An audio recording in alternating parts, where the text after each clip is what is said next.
गरीब सास बहू का गोबर घर। आचू आचू आचू आचू। अरे क्या हुआ बच्चों, तुम तीनों चीख क्यों रहे हो और कपकपा भी रहे हो?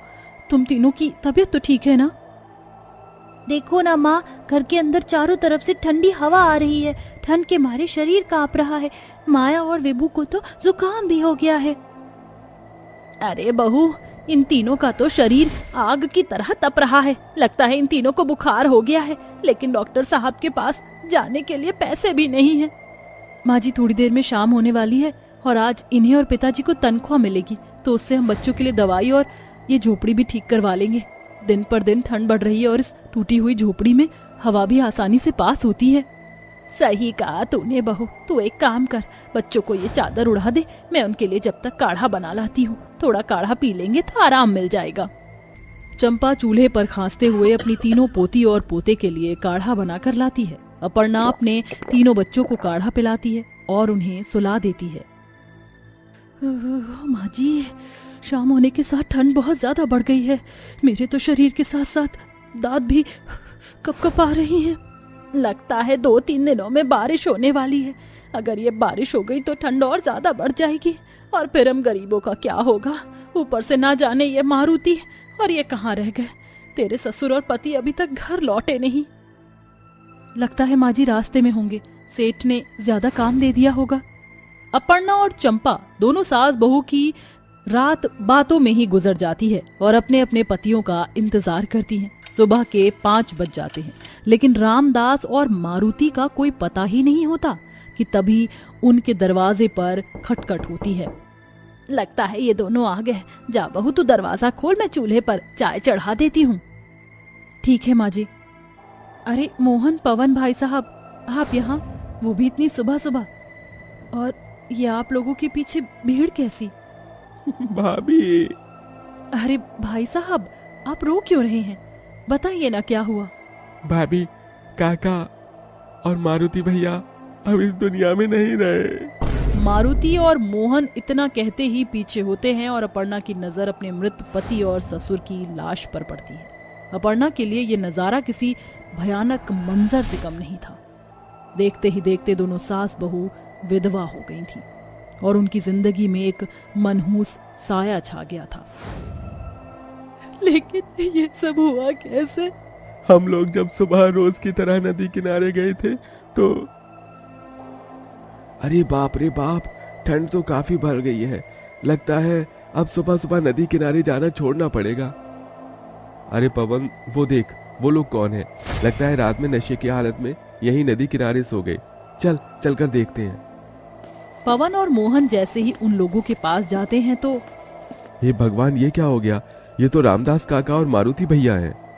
मोहन इससे पहले कुछ समझ पाता, पवन को ये अच्छे से समझ आ जाता है कि सड़क पर कोई लाइट न होने की वजह से रामदास और मारुति को किसी गाड़ी के साथ टक्कर हो गई।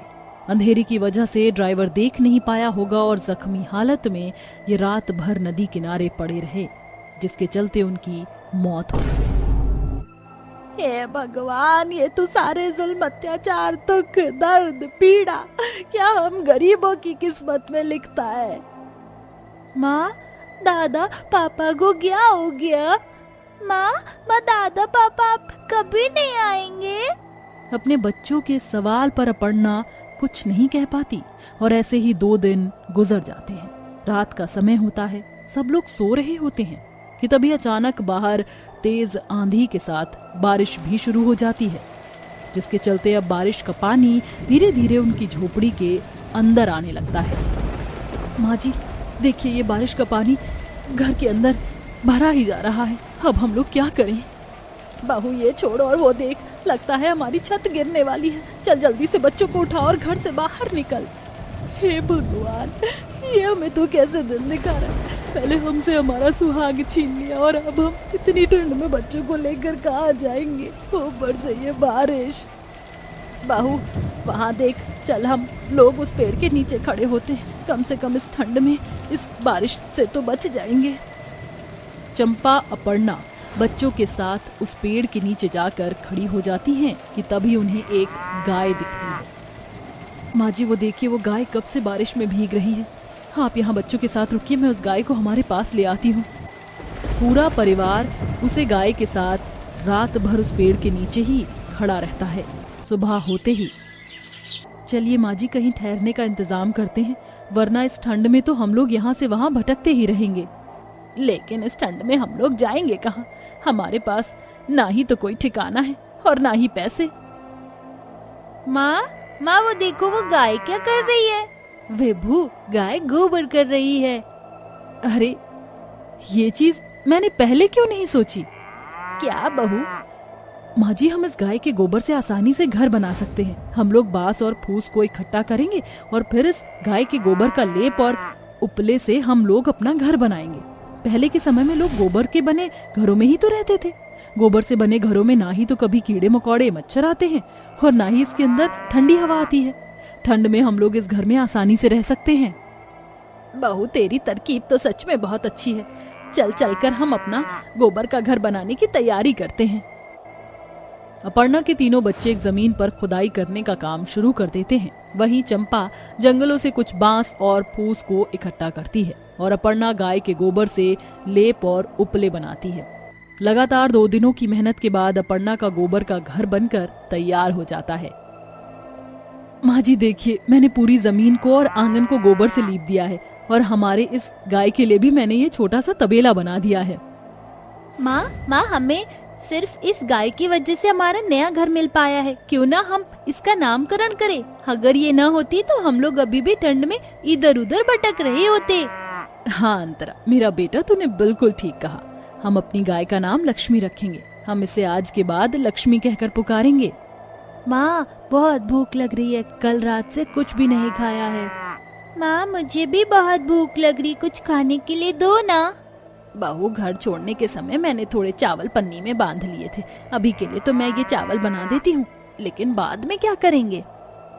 माँ जी आप फिक्र मत करिए, मैंने इसके लिए भी सब सोच लिया है। पूरे गांव में कोई भी गोबर के कंडे नहीं बनाता है, इसलिए मैं सोच रही हूँ क्यों ना मैं गोबर के कुंडे बनाकर बेचना शुरू करूँ। शुभ अवसरों और ठंड में लकड़ियों को जलाने के समय गोबर के कुंडे का काफी प्रयोग किया जाता है। माँ इसी के साथ हम लोग अपनी लक्ष्मी का दूध भी बेचेंगे। ठंड में सब लोग चाय बहुत पीते हैं और चाय में दूध का इस्तेमाल भी ठंड में काफी बढ़ जाता है। इससे हमें गर्मी और ठंड दोनों में ही फायदा होगा। अरे वाह अंतरा बेटा, मेरी बिटिया रानी तो बहुत होशियार हो गई है। चल अब मेरा गोबर के कुंडे बनवाने में हाथ बंटवा। अपर्णा अपने तीनों बच्चों के साथ मिलकर गोबर के कुंडे बनाती है और उन्हें गांव भर में बेचती है। वहीं उसी के साथ चंपा लक्ष्मी का दूध ले जाकर गांव में बेचने का काम शुरू कर देती है, जिससे अब उनकी धीरे धीरे आर्थिक स्थिति ठीक होने लगती है और समय बीतने के साथ साथ सब कुछ ठीक हो जाता है। ठंड में गरीब काली बहू की पहली रसोई। बाप रे, कितनी ठंड हो रही है बाहर। अरे रिद्धिमा बिटिया कहाँ है? माँ बाबा मैं आ गई। देखो मैं आप सबके लिए क्या लेकर आई हूँ। आज मुझे मेरी तनख्वाह मिली थी ना, तो मैं आप दोनों के लिए गरम स्वेटर और कंबल लेकर आई हूँ। इस ठंड के मौसम में आप दोनों बिना स्वेटर के ही रहते हो और रात में ठंड से कपकपाते रहते हो, इसलिए मैं आप दोनों के लिए ये लेकर आई हूँ। मुझे तो शर्म आती है घर पर बैठकर जवान बेटी को बाहर काम पर भेजकर उसकी कमाई खाने में, लेकिन क्या करूँ, अब इन बूढ़ी हड्डियों में जान ही नहीं रही कि कुछ काम कर सकूँ। माँ बाबा, अगर मैं आपकी बेटी नहीं बेटा होता तो भी क्या आप मुझसे यही सब कहते? नहीं ना? अरे बाबा, तू जीती हम हारे, तुझसे बहस में कोई जीत नहीं सकता। लेकिन ये बता, इन बाकी थैलों में क्या है? इसमें घर के लिए राशन, सब्जी और इनमें कुछ कंबल है। सड़क किनारे बहुत से लोग ठंड में कपकपाते हुए ही अपनी जान गंवा देते हैं, इसलिए वो मैं उन सबकी जितनी हो सके उतनी मदद करना चाहती हूँ। रिद्धिमा की बात सुनकर उसके माता पिता बहुत खुश होते हैं और प्यार से उसके सर पर हाथ रखते हैं। रिद्धिमा एक छोटे से कॉल सेंटर पर काम करती थी और 5,000 की तनख्वाह में ही अपने घर का खर्चा चलाती थी। उसी के साथ उससे जितने हो सके वो उतने लोगों की मदद भी करती थी। रिद्धिमा रंग रूप में भले ही काली थी, लेकिन दिल से बहुत ही सुंदर थी। बेटिया, तुम हम गरीबों की कितनी मदद करती है। भगवान करे तुझे सुखी ससुराल मिले। इस कंबल को ओढ़ाने से ऐसा लग रहा है मानो पूरी की पूरी ठंड गायब हो गई हो। आपका बहुत बहुत धन्यवाद बेटा। अगर आप नहीं होते तो हम दोनों इस ठंड में ठिठुर ठिठुर कर मर ही जाते।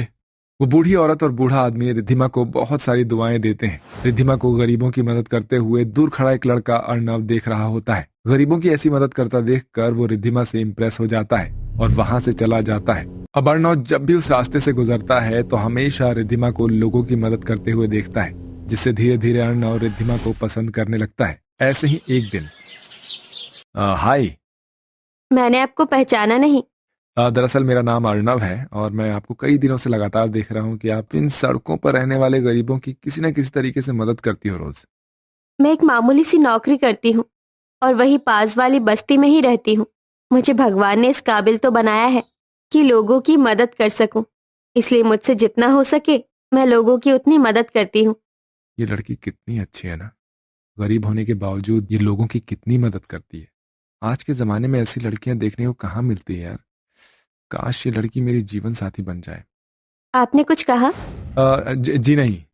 अर्णव अब किसी न किसी बहाने से रिद्धिमा से मिला करता था और उसके साथ मिलकर गरीबों की मदद करता था, जिसे देखकर अब रिद्धिमा भी धीरे धीरे अर्णव को पसंद करने लगती है। हमारी ये दोस्ती का रिश्ता न जाने कब प्यार में बदल गया, मुझे तो पता ही नहीं चला। रिद्धिमा, मैं तुमसे बहुत प्यार करता हूँ और तुमसे अब अलग नहीं रह सकता हूँ। चलो ना, हम आज ही शादी कर लेते हैं। मैं भी तुमसे बहुत प्यार करती हूँ और तुमसे और दूर नहीं रह सकती। I love you Arnav. Arnav और रिद्धिमा जाकर मंदिर में एक दूसरे से शादी कर लेते हैं। शादी के बाद अर्णव जैसे ही रिद्धिमा को अपने घर लेकर जाता है। तेरी हिम्मत कैसे हुई इस काली लड़की से शादी करके इसे इस घर की बहू बनाने की? भैया, ये आपने क्या कर दिया? सारे लड़के चांद जैसी पत्नियां चाहते हैं और आपने तो एक काले ग्रहण से ही शादी कर ली। इसकी हैसियत तो हमारे घर के नौकरों से भी गई गुजरी है। संजना, माँ, जुबान संभाल कर बात कीजिए। रिद्धिमा मेरी पत्नी है और इस घर की बहू भी है। वो चाहे काली है या गरीब, मुझे उससे कोई मतलब नहीं है। मुझे तो बस रिद्धिमा से प्यार है और मैं उसके लिए कुछ भी कर सकता हूँ। अगर आपको रिद्धिमा पसंद नहीं है तो मैं रिद्धिमा को लेकर यहाँ से चला जाता हूँ। अर्णव रिद्धिमा का हाथ पकड़ता है और उसे लेकर जाने लगता है। अपने इकलौते बेटे को घर छोड़ता हुआ देखकर सावित्री से रहा नहीं जाता और वो रिद्धिमा और अर्णव के रिश्ते को मंजूर कर लेती है। लेकिन सावित्री के दिमाग में कुछ और ही चल रहा होता है। अरे ओ कल्लो माई, तू यहाँ हमारे किचन में क्या कर रही है? दीदी, आज मेरी पहली रसोई है ना, इसलिए मैं आप सबके लिए खाना बना रही थी। तेरी इतनी हिम्मत कि तू हमसे बिना पूछे हमारे किचन में आकर खाना बना रही है। तेरे इन काले हाथों से बना हुआ खाना खाने से अच्छा है कि हम लोग भूखे ही रह जाए। अगर तुझे खाना बनाने का इतना ही शौक है ना, तो जा बाहर आंगन में जो मिट्टी का चूल्हा बना हुआ है उसी पर अपनी पहली रसोई का खाना बना। बाहर तो बहुत कड़ाके की ओस गिर रही है। तो क्या हुआ, तुझे ही शौक था ना पहले रसोई का खाना बनाने का, तो अब जाकर बना। सावित्री की बातें सुनकर रिद्धिमा बिना कुछ कहे बाहर पड़ रही ठंडी ओस में कपकपाते हुए चूल्हे पर खाना बनाने लगती है, जिसे देखकर सावित्री और संजना को मन ही मन बहुत खुशी होती है। सावित्री और संजना रिद्धिमा को परेशान करने का एक भी मौका नहीं छोड़ती। चलो, सारा काम तो खत्म हो गया। अब मैं जल्दी से गर्म पानी से ये सारे कपड़े धो देती हूँ। माँ देखो इस महारानी को, गर्म पानी से कपड़े धो रही है।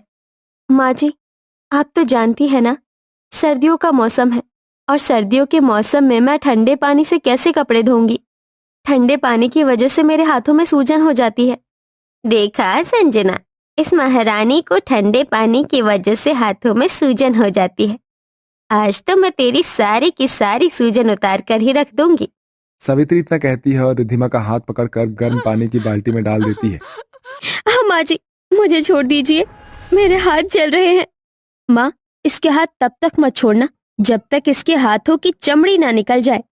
अगर हमसे बिना पूछे गर्म पानी करने की कोशिश भी की ना, तो इस बार तो सिर्फ तेरे हाथ जलाए हैं, आइंदा तेरे पूरे के पूरे शरीर जला दूंगी, समझी?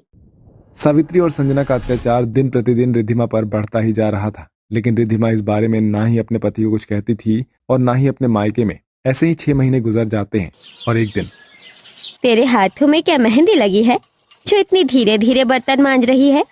माँ जी, ठंड के मारे शरीर कपकपा रहा है। शरीर पर एक गर्म कपड़ा भी नहीं है। काम करने की हैसियत नहीं है तो क्यों है इस घर में? चली जा अपने गरीब माँ बाप के पास, वैसे भी तेरे गरीब माँ बाप का तो यही मकसद था कि तेरे जरिए किसी अमीर लड़के को फंसाए और उससे पैसे वसूले। आपको जो कहना है मुझे कहिए, ना कि मेरे माता पिता को। मैं उनके खिलाफ एक शब्द बर्दाश्त नहीं करूंगी। इतनी हिम्मत कि तू मुझसे जुबान लड़ाएगी?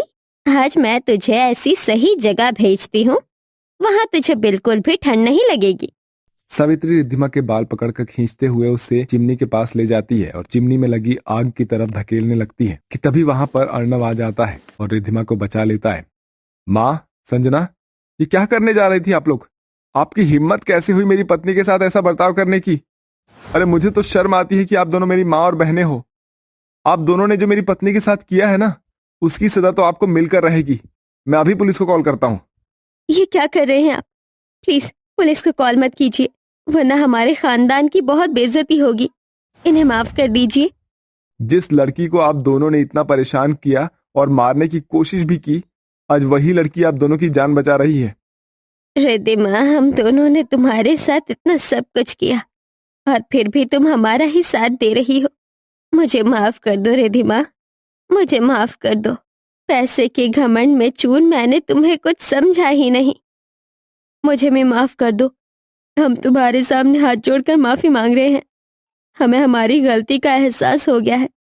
भैया, आप भी हमें माफ कर दीजिए। अपनी सास और नंद को हाथ जोड़ता माफी मांगता देख और उनकी आंखों में पश्चाताप के आंसू देखकर रिद्धिमा उन दोनों को माफ कर देती है, जिसके बाद अब धीरे धीरे सब कुछ ठीक होने लगता है और रिद्धिमा एक सुखी जीवन जीती है।